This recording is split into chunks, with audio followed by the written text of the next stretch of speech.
Hello students, हम लोग exercise 14.3 पे और क्वेश्चन नंबर है 19। क्या कह रहा है? A bucket open at the top and made up of a metal sheet is in the form of a frustum of a cone. The depth of the bucket is 24 centimeter and the diameters of its upper and lower circular ends are 30 centimeter and 10 centimeters. Find the cost of the metal sheet used in it at the rate of 10 rupees per 100 centimeters. Use pi equal to 3.14. देखिए क्या कह रहा है, एक bucket है जो ऊपर से खुला है, ऊपर से टॉप से ओपन है, मेड है किसका? मेटल शीट का बना हुआ है जो फ्रस्टम ऑफ कोन के शेप में है। ठीक है ना जी। तो यहाँ पर बात करें तो इस तरह से दिया होगा आपका बकेट, इसी तरह का ना होगा जी बकेट। ध्यान रखना कि ऊपर से ये टॉप से खुला हुआ है। ठीक है ना जी। ये बकेट कैसा है? टॉप से खुला हुआ है। अच्छा, इसके सर्कुलर एंड्स का डायमीटर दिया हुआ है। ठीक है, तो डायमीटर दिया तो रेडियस आप निकाल सकते हैं ना जी। तो रेडियस कितना हो जाएगा? तो रेडियस हाफ कर देंगे। तो डायमीटर देखो अपर एंड कर दिया 30 सेंटीमीटर, तो रेडियस हो जाएगा 15। नीचे वाले का दिया 10 सेंटीमीटर, तो यहाँ हो जाएगा 5। और हाइट डेप्थ इसका दिया है 24 सेंटीमीटर। ठीक है, हमें क्या निकालना है? तो इसका एरिया निकालना होगा ऊपर से छोड़कर, क्योंकि नीचे से ये क्लोज है, ऊपर से ये खुला हुआ है। ठीक है ना जी। तो पहले एरिया निकालना होगा इसका, तो यहाँ पे लिख लेते हैं लेट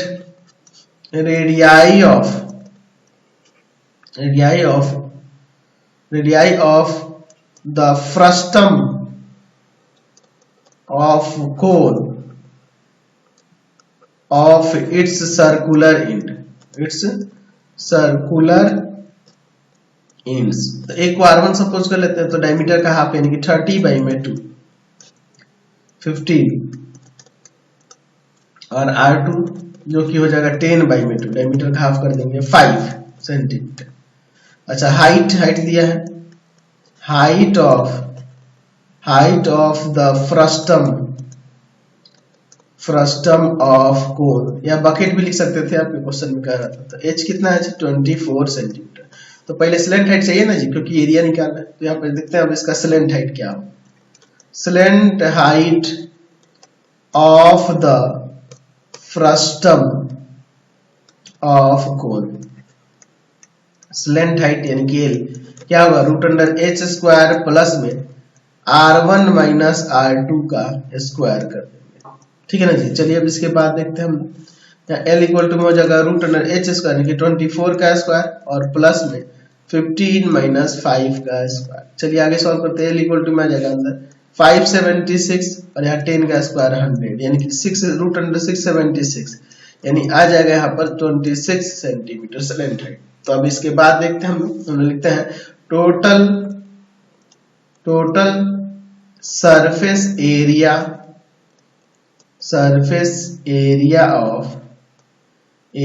ऑफ द बकेट। ठीक है जी। बकेट का टोटल सरफेस एरिया क्या होगा? देखो पाई R1 प्लस R2 इंटू में इसका कर्व सरफेस एरिया, और नीचे वाले बेस का बस लेंगे पाई R2 का स्क्वायर, क्योंकि ऊपर से तो ये खुला है। ठीक है ना जी। चलिए देखते हैं। पाई की जगह पहले ही कह दिया कि 3.14 यूज कर लीजिए। R1 कितना है? तो R1 है 15, R2 है 5 और इंटू में L कितना है? L है आपका 26 सेंटीमीटर स्क्वायर। और यहाँ पाई की जगह 3.14, R2 कितना है जी? 5 का स्क्वायर सेंटीमीटर स्क्वायर। चलिए सॉल्व कर। चलिए तो देखिए क्या हो जाएगा। 3.14 है और इंटू में यहाँ पर 20 है और इंटू में 26 सेंटीमीटर स्क्वायर और प्लस में 3.14 और इंटू में 25 सेंटीमीटर स्क्वायर। चलिए अब इसको सॉल्व करते हैं मल्टीप्लाई करके। तो 3.14 में मल्टीप्लाई करो यहाँ 20 से और फिर मल्टीप्लाई कर दो 26 से, तो आ जाएगा यहाँ पे 1632.8 सेंटीमीटर स्क्वायर।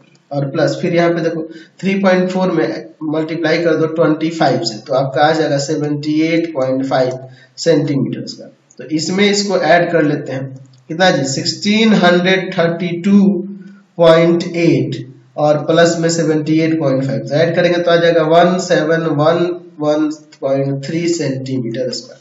हमें क्या निकालना है जी? Cost of the metal sheet. Cost of the metal sheet का कॉस्ट कितना आ जाएगा? तो देख लो आपके क्वेश्चन में क्या दिया हुआ है, देख लीजिए।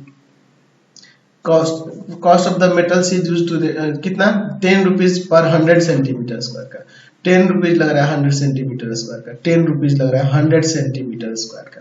तो यहाँ पे देखो इतना सेंटीमीटर स्क्वायर है, तो हो जाएगा यहाँ पे 7 बाय 10 रुपीज लग रहा है ना, तो 10 बाई 100 इंटू में 1711.3 रुपीज इतना हो जाएगा, वन है, ठीक है ना जी, 1010 एक पॉइंट इधर और लग जाएगा, तो कितना हो जाएगा यहाँ पे, तो आ जाएगा यहाँ से 171.13 रुपीज इतना कॉस्ट लगेगा उसको, क्या कहते हैं, मेटल शीट को, टैंक को बनाने में, बकेट को बनाने में। तो ये क्वेश्चन नंबर 20 देखिए क्या कर रहा है, इन फिगर 14.75 कर दिया है, एक्चुअल में यही है फिगर, ठीक है ना जी, चलिए कोई दिक्कत नहीं है।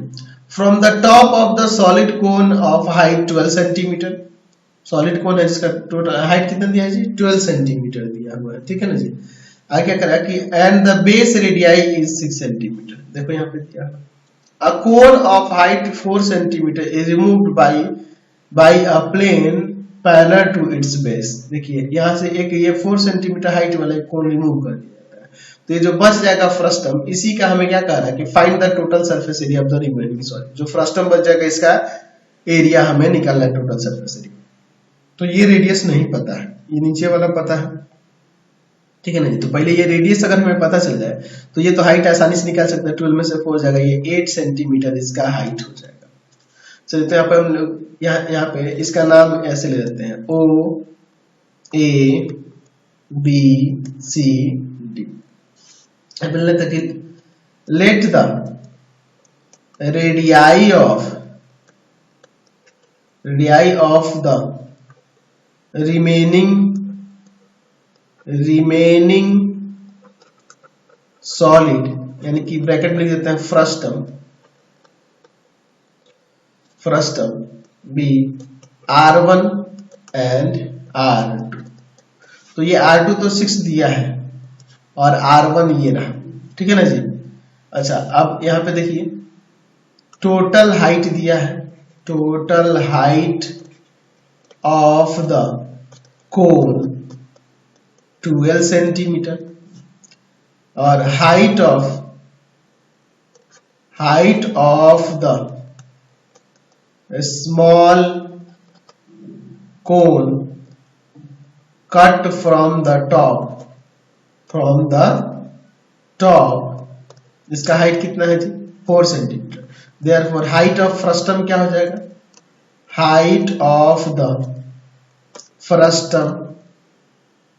फ्रस्टम का हाइट कितना हो जाएगा, तो फ्रस्टम का हाइट जो हो जाएगा 12 में से 4 को सब्ट्रैक्ट कर 8 सेंटीमीटर इसका हाइट हो जाएगा। अब इसके बाद देखते हैं, हम बात करते हैं in triangle OAD and triangle OAC।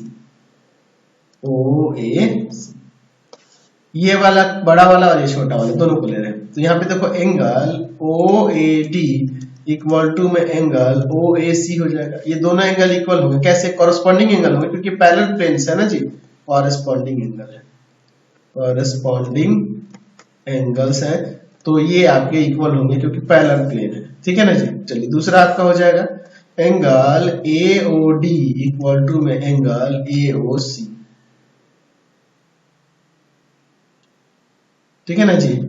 Sorry ये आपका हमने B ना लिखा है जी, B लिखा है। चलिए तो अब हम लोग ये दो ट्रायंगल लेके इसको सिमिलर करेंगे। In triangle OAD and triangle OBC, इन दोनों ट्रायंगल, इस वाले में और इस बड़े वाले में। चलिए देखिए क्या हो जाएगा जी, पहला तो ले लेते हैं एंगल OAD इक्वल टू में एंगल OBC, ये दोनों एंगल इक्वल होंगे, कॉरेस्पॉन्डिंग एंगल्स के पेयर है, कॉरेस्पॉन्डिंग एंगल के पेयर है, कॉरेस्पॉन्डिंग एंगल्स के पेयर है, इसलिए इक्वल। दूसरा एंगल AOD इक्वल टू में एंगल BOC हो जाएगा, ये वाला एंगल और ये वाला एंगल दोनों एक ही है, AOD और BOC दोनों एक ही एंगल, इसी के बारे में बात हो रहा है। तो ये कॉमन है, दोनों में कॉमन है, ठीक है ना जी, ये कॉमन एंगल कॉमन है इसलिए इक्वल हो जाएगा, ठीक है। तो ट्रायंगल OAD सिमिलर हो जाएगा ट्रायंगल OBC के एंगल सिमिलरिटी से, ठीक है ना जी। तो जब ये सिमिलर हो गया तो इसके कॉरस्पॉन्डिंग साइड्स का रेशियो इक्वल होगा कि नहीं। तो OA बाई में अगर चाहे तो OB और इधर AD बाई में BC कर सकते हैं कि नहीं। तो देखो OA जो है आपका 4 है 4 सेंटीमीटर, OB जो है OB होल 12 सेंटीमीटर है। अच्छा AD R1 हमने लिया है और आपका BC जो है R2 यानी कि ये 6 सेंटीमीटर है। ये 4 3 जा 12 3 आ जाएगा। तो यहाँ पे R1 इक्वल टू में 6/3 सेंटीमीटर कट जाएगा 2। R1 कितना आ जाएगा 2। तो R1 आ गया, R2 आपके पास 6 है, हाइट हमें पता ही है। तो अब इसका स्लेंट हाइट निकाल लेते हैं। स्लेंट हाइट ऑफ द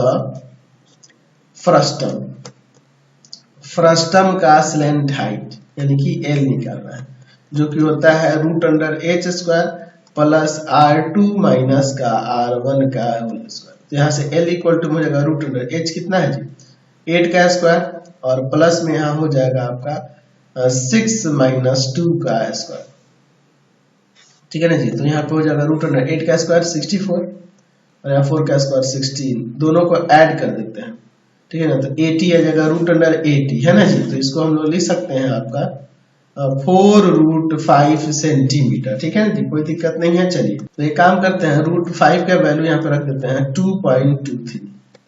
यहाँ से स्लेंट हाइट कितना आ जाएगा, तो 4 में मल्टीप्लाई कर दो 2.23 से, तो आपका आ जाएगा 8.92 सेंटीमीटर। तो अब क्या निकालना है इसका, हमें निकालना है, क्या कह रहा है कि find the total surface area of the remaining solid. अच्छा यहाँ पे देखो ना पहले से ही वैल्यू दिया हुआ है √5 पे, मैंने ध्यान नहीं दिया, 2.236 भी लिया है, मुझे इसमें अब 6 भी लेना होगा, 6 भी ले लेते हैं, ठीक है ना जी। तो आ जाएगा यहाँ पे 8.944 आ जाएगा, ठीक है ना जी। अच्छा और देख लो पाई का भी वैल्यू कुछ दिया है क्या, पाई का वैल्यू 22/7 यूज करने के लिए कर रहा है। चलिए अब इसके बाद देखते हैं। तो अब हम लोग लिखेंगे total surface area of frustum ही ना है जी रिमेनिंग सॉलिड फ्रस्टम का, तो क्या हो जाएगा पाई R1 प्लस R2 इंटू में L प्लस पाई R1 का स्क्वायर पाई R2 का स्क्वायर, ठीक है ना जी। चलिए अब इसमें वैल्यूज को रखेंगे। तो यहाँ पे पाई को ऐसे रखो, लास्ट में रख देंगे इसका वैल्यू। R1 R2 कितना है, तो R1 R2 एक है, R1 है आपके पास 2 और R2 है आपके पास 6 और इंटू में L है 8.944 सेंटीमीटर स्क्वायर, पाई R1 यानी कि 2 का स्क्वायर सेंटीमीटर स्क्वायर, पाई R2 यानी कि हो जाएगा आपका 6 का स्क्वायर सेंटीमीटर स्क्वायर, ठीक है ना जी। तो यार देखिए कितना हो जाएगा, ये 6 to 8, तो 8 में मल्टीप्लाई कर देंगे 8.99944 से, तो आपका आ जाएगा आपका 71.552 पाई सेंटीमीटर स्क्वायर, यहाँ पे 4 पाई सेंटीमीटर स्क्वायर और यहाँ पे 36 पाई सेंटीमीटर स्क्वायर। इन सबको पहले ऐड कर लेते हैं, ठीक है ना जी। तो इसमें ऐड कर लेंगे हम लोग किसको जी, तो 71.552 प्लस में आपका 4 और प्लस में आपका 36 यानी 40 ऐड कर लेंगे, तो यानी आ जाएगा यहाँ पे 111.552 पाई सेंटीमीटर स्क्वायर। तो 111.522 इंटू में 552 है, 552 इंटू में 22 और बाई में 7 सेंटीमीटर स्क्वायर, ठीक है ना जी। तो अगर हम लोग यहाँ पर इसे डिवाइड करेंगे 7 से तो ये कट जाएगा 15.936 बार और इसमें अब मल्टीप्लाई कर दो 22 से तो आ जाएगा यहाँ से कितना 350.592 सेंटीमीटर स्क्वायर, ये टोटल सरफेस एरिया उसका। नेक्स्ट क्वेश्चन देखते हैं 21 number. The height of A cone is 10 centimetre. The cone is divided into two parts using a plane parallel to its base at the middle of its height. Find the ratio of the volume of the two parts. चलिए हम लोग इसको देखते हैं। मैं यहाँ पर एक कोन पहले बना लेता हूँ, ठीक है ना जी। यहाँ पे मैं एक कोन बना लेता हूँ, ठीक है। कुछ इस तरह से ये आपका कोन हो गया जिसका रेडियस ऑफ द बेस दिया हुआ है, ठीक है ना जी। तो मैं इसके रेडियस ऑफ द बेस को भी दिखा देता हूँ, ठीक है ना जी। ये रहा रेडियस ऑफ द बेस, कितना दिया है 10 सेंटीमीटर दिया हुआ है, ठीक है। नहीं हाइट दिया है, नहीं हाइट दिया है, ठीक है ना जी, सॉरी हाइट दिया है इसका 10 सेंटीमीटर, रेडियस नहीं दिया, हाइट दिया, मैंने ध्यान नहीं दिया, चलो 10 सेंटीमीटर दिया। तो क्या कह रहा है कि इसके बेस के पैरेलल एक प्लेन से इसके मिडिल से इसे कट किया जाता है 2 पार्ट्स में, इस तरह से, ठीक है, इस तरह से कट किया जाता है। तो इसका रेडियस ये हो जाएगा और इसका रेडियस, तो मिडिल से कट किया जाता है, यानी कि इसका हाइट 5 सेंटीमीटर यहाँ से यहाँ, और ये भी आपका 5 सेंटीमीटर हो जाएगा। हमें वॉल्यूम का, इनके वॉल्यूम का रेशियो निकालना है। तो एक इसका रेडियस हम लोग R1 और R2 सपोज कर लेते हैं। पहले लेते हैं कि लेट द रेडियाई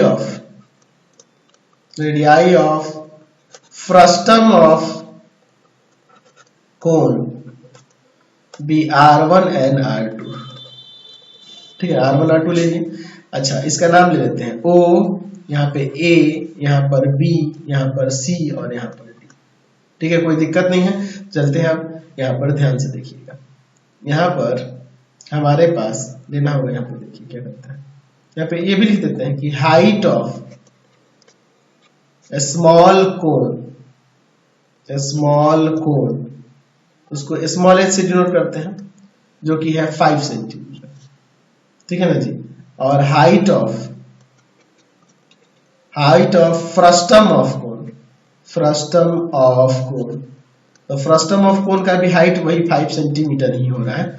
चलिए अब लेते हैं in triangle OAD and triangle OBC, इन दोनों ट्रायंगल को देखिए, सेम एंगल OAD इक्वल हो जाएगा एंगल OBC के, क्योंकि ये पैरेलल है प्लेन, तो ये दोनों एंगल्स जो हो गए इक्वल हो जाएंगे, कॉरेस्पॉन्डिंग एंगल्स की पेयर है, इसलिए कॉरेस्पॉन्डिंग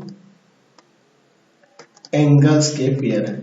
दूसरा एंगल AOD इक्वल टू में एंगल BOC, AOD और BOC दोनों एक ही एंगल, इसकी बात हो रही है, तो ये दोनों इक्वल होगा, कॉमन है, ठीक है। तो ट्रायंगल को यहाँ ट्रायंगल सिमिलर हो जाएगा, ट्रायंगल OAD सिमिलर हो जाएगा ट्रायंगल OBC के एंगल सिमिलरिटी से। तो जब ये सिमिलर हो गया तो इसके कॉरेस्पॉन्डिंग साइड्स का रेशियो इक्वल हो जाएगा कि नहीं, तो हम लोग लिख सकते हैं यहाँ पर OA बाई में OB इक्वल टू में AD बाई में BC, बिल्कुल लिख सकते हैं। यह है 5 सेंटीमीटर, OB है टोटल 10 सेंटीमीटर, AD R1 और ये R2 है, तो ये इससे कट जाएगा 2 टाइम्स में। तो यहाँ से हमें एक चीज मिल रहा है कि R1 जो है ना 2 टाइम्स है, R2 जो है ना 2 टाइम्स है R1 पे, यहाँ पे ही ना मिल रहा है जी। चलिए अब इसके बाद देखते हैं, हम लोग अब बात करते हैं हमें क्या निकालना है जी। तो दोनों ऊपर वाले और नीचे वाले पार्ट का हमें क्या करना है जी, यहाँ पर रेशियो निकालना है वॉल्यूम का। तो यहाँ पे लिखते हैं the ratio of the volumes of the 2 parts of cone के इन 2 पार्ट्स का रेशियो निकालना है। तो पहला वाला ऊपर जो पार्ट है वो आपका क्या है, कोन है, तो जिसका वॉल्यूम होगा 1/3 पाई R², तो R1 है, तो उसका रेडियस R1 ना हम लोग लिखे हुए हैं जी, R1 का स्क्वायर, और इनटू में उसका हाइट है 5 सेंटीमीटर। तो सेकंड वाले का देखो 1/3 नीचे फ्रस्टम में पाई R1 स्क्वायर प्लस में R2 का स्क्वायर प्लस में R1 इंटू में R2 और इंटू में उसका हाइट 5 सेंटीमीटर, ठीक है ना जी। चलिए अब इसके बाद देखिए, तो ये 1/3 पाई और ये कट जाएगा, 5 से 5 भी कट जाएगा। अब देखिए R1 का स्क्वायर ऊपर है, नीचे देखिए, अब देखिए क्या हो रहा है, R1 का स्क्वायर ऐसे रहने दो, R2 किसके इक्वल है 2R1 के, तो यहाँ 2R1 का स्क्वायर हो जाएगा, और यहाँ पर R1 इंटू में R2 की जगह 2R1, ठीक है ना जी, 2R1 कर दिया। अब इसके बाद देखिए ऊपर क्या हो, R1 का स्क्वायर, नीचे R1 का स्क्वायर प्लस में 4R1 का स्क्वायर प्लस में 2R1 का स्क्वायर, यानी कि R1 का स्क्वायर बाई में 7R1 का स्क्वायर, 7R1 का स्क्वायर, ये सेकंड से 1:7 आ गया इनके वॉल्यूम का रेशियो, समझ गए। क्वेश्चन नंबर 22 देखिए, a bucket made of metal is in the form of a cone whose height is 35 centimeter and the radii of the circular end is 30 centimeter and 12 centimeter. How many liters of milk it contain it to fill to brim? यानी ऊपर तक इसको fill करने के लिए कितना मतलब कितना उसमें मिल्क आएगा, यानी वॉल्यूम निकालना है। If the milk sold 40 rupees per litre, find the amount of receive by the person. तो जितना लीटर मिल्क होगा उसमें मल्टीप्लाई कर देंगे 40 से, तो हमारा काम बन जाएगा। चलिए, तो यहाँ पे क्या है, बकेट मेड है किसका जी, मेटल शीट का, और वो किस तरह का है, जिसका height 35 centimetre, radii of the circular ring यहाँ पे दिया हुआ। ठीक है, तो मैं एक काम करता हूँ, यहाँ पर एक मैं बकेट बना लेता हूँ। जाहिर सी बात है, बकेट बनेगा तो वो कैसा बनेगा जी, फ्रस्टम ऑफ कोन के ही शेप में है। चलिए, तो फ्रस्टम ऑफ कोन के शेप में मैंने यहाँ पे एक बकेट बना लिया। चलिए, अब इसके बाद देखिए, फ्रस्टम ऑफ कोन के शेप में बनाना लिया। इसका यहाँ पर दिया हुआ है हाइट 35 सेंटीमीटर, और रेडियाई दिया है सर्कुलर एंड्स का, रेडियाई दिया है सर्कुलर एंड्स का। यहाँ पर देखिए क्या होगा, रेडियाई दिया है सर्कुलर एंड्स का, एक का 30 सेंटीमीटर अपर का और लोअर का 12 सेंटीमीटर। अच्छा, और हाइट दिया है 35 सेंटीमीटर। तो यहाँ पे लिखते हैं radii of circular ends of frustum, frustum के सर्कुलर एंड्स का रेडियाई। तो एक को R1 सपोज कर लेते हैं जो कि है 30 सेंटीमीटर, और दूसरे को R2 सपोज कर लेते हैं कि जो कि है 12 सेंटीमीटर। और हाइट दिया है, हाइट ऑफ द फ्रस्टम का हाइट दिया है 35 सेंटीमीटर। तो पहले हम लोग वॉल्यूम निकाल लेते हैं। वॉल्यूम ऑफ द फ्रस्टम का वॉल्यूम क्या होगा, तो 1/3 पाई, या बकेट भी लिख सकते हैं, ठीक है ना जी। बकेट का वॉल्यूम वही एक ही बात होगी, 1/3 पाई R1 का स्क्वायर प्लस R2 का स्क्वायर प्लस में R1 R2 और इंटू में H। चलिए, अब इन सबके वैल्यूज को रखते हैं। देखिए, 1/3 इंटू में 22/7, R1 है आपके पास 30 का स्क्वायर हो जाएगा, यहाँ ये 12 का स्क्वायर, और प्लस में 30 इंटू में 12 और इंटू में हाइट है आपका 35 सेंटीमीटर क्यूब। चलिए, अब देखिए हम लोग ये 7 से काट देते हैं 35 को 5 टाइम्स में, आ जाएगा यहाँ पे देखिए कितना, यहाँ पे बच गया 22/3 इंटू में यहाँ पे 900 और प्लस में 144, और यहाँ पे कितना होगा 360 इंटू में 5 सेंटीमीटर क्यूब। चलिए, अब इसको आगे हम लोग यहाँ पर सॉल्व करते हैं, कितना हो जाएगा जी। यहाँ देखिए मल्टीप्लाई कर देंगे, 22/3 है ना, पहले इसको ऐसे रख देते हैं, इन सबको ऐड कर लो पहले। तो 900 है, फिर प्लस में 144 है, प्लस में 144 है, और फिर आपका इसमें ऐड करना है किसको जी, फिर हमें ऐड करना है 360। इन सबको ऐड करोगे तो क्या, तो आ जाएगा ऐड करने पे 1404 और इंटू में 5 सेंटीमीटर क्यूब। ठीक है ना जी।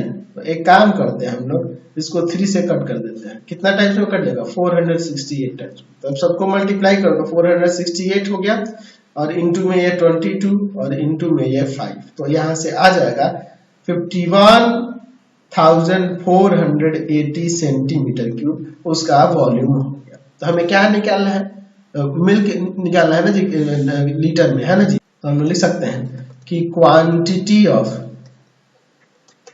मिल्क इन द कंटेनर या फिर बकेट में, है ना जी। तो कितना मिल्क है, तो इसमें डिवाइड कर देंगे 1000 सेंटीमीटर क्यूब को लीटर में चेंज करने के लिए 1000 लीटर। ठीक है ना जी। तो कितना आ जाएगा 51.480 लीटर्स ऑफ मिल्क हो जाएगा। अच्छा, कॉस्ट निकालना है, कॉस्ट ऑफ मिल्क या फिर amount receive by the person, the amount received by the person, कितना पर्सन रिसीव करेगा। तो 1 लीटर मिल्क का कितना कॉस्ट था 40 रुपीज ना, तो 51.480 में मल्टीप्लाई करेंगे 40 रुपीज से। चलिए, तो अब इसमें हम लोग अगर 40 से मल्टीप्लाई कर देंगे तो कितना आ जाएगा जी। तो यहाँ पे आ जाएगा आपका कॉस्ट कितना आ जाएगा, मैं मल्टीप्लाई करके यहाँ पे लिख देता हूँ, क्या आ जाएगा जी, आपका आ जाएगा 2059.20 रुपीज, इतना कॉस्ट लग जाएगा इतना कॉस्ट मिलेगा उसको मिलकर, समझ गए। तो आज की क्लास में इतना ही रहने देते हैं, नेक्स्ट वीडियो में आगे देखेंगे। आपको हमारे 3 चैनलों को सब्सक्राइब कर लेना होगा। पहला है path finder classes Chhapra, path finder classes Chhapra. दूसरा है आपके पास भारती भवन रविकांत सर, भारती भवन रविकांत सर, रविकांत सर। और तीसरा चैनल है Ravikant sir, Ravikant sir RD Sharma solution, RD Sharma solution. तीनों चैनलों को सब्सक्राइब कर लेंगे। इससे रिलेटेड वीडियो के लिए सीधे डिस्क्रिप्शन में, इससे रिलेटेड नोट्स के लिए गूगल पे जाकर सर्च करेंगे www.ravikantsir.in और यहाँ जाकर आप सभी क्लासेस के नोट्स, उनकी पीडीएफ को डाउनलोड कर सकते हैं, पढ़ सकते हैं। इंस्टाग्राम और फेसबुक पे जाकर पाथफाइंडर क्लासेस छपरा को लाइक एंड फॉलो करना नहीं भूलेंगे। Thanks for watching the video. Comment करके जरूर बताएं कि हमारे चैनल की वीडियोस आप सभी को कैसे लगते हैं। Thanks for watching.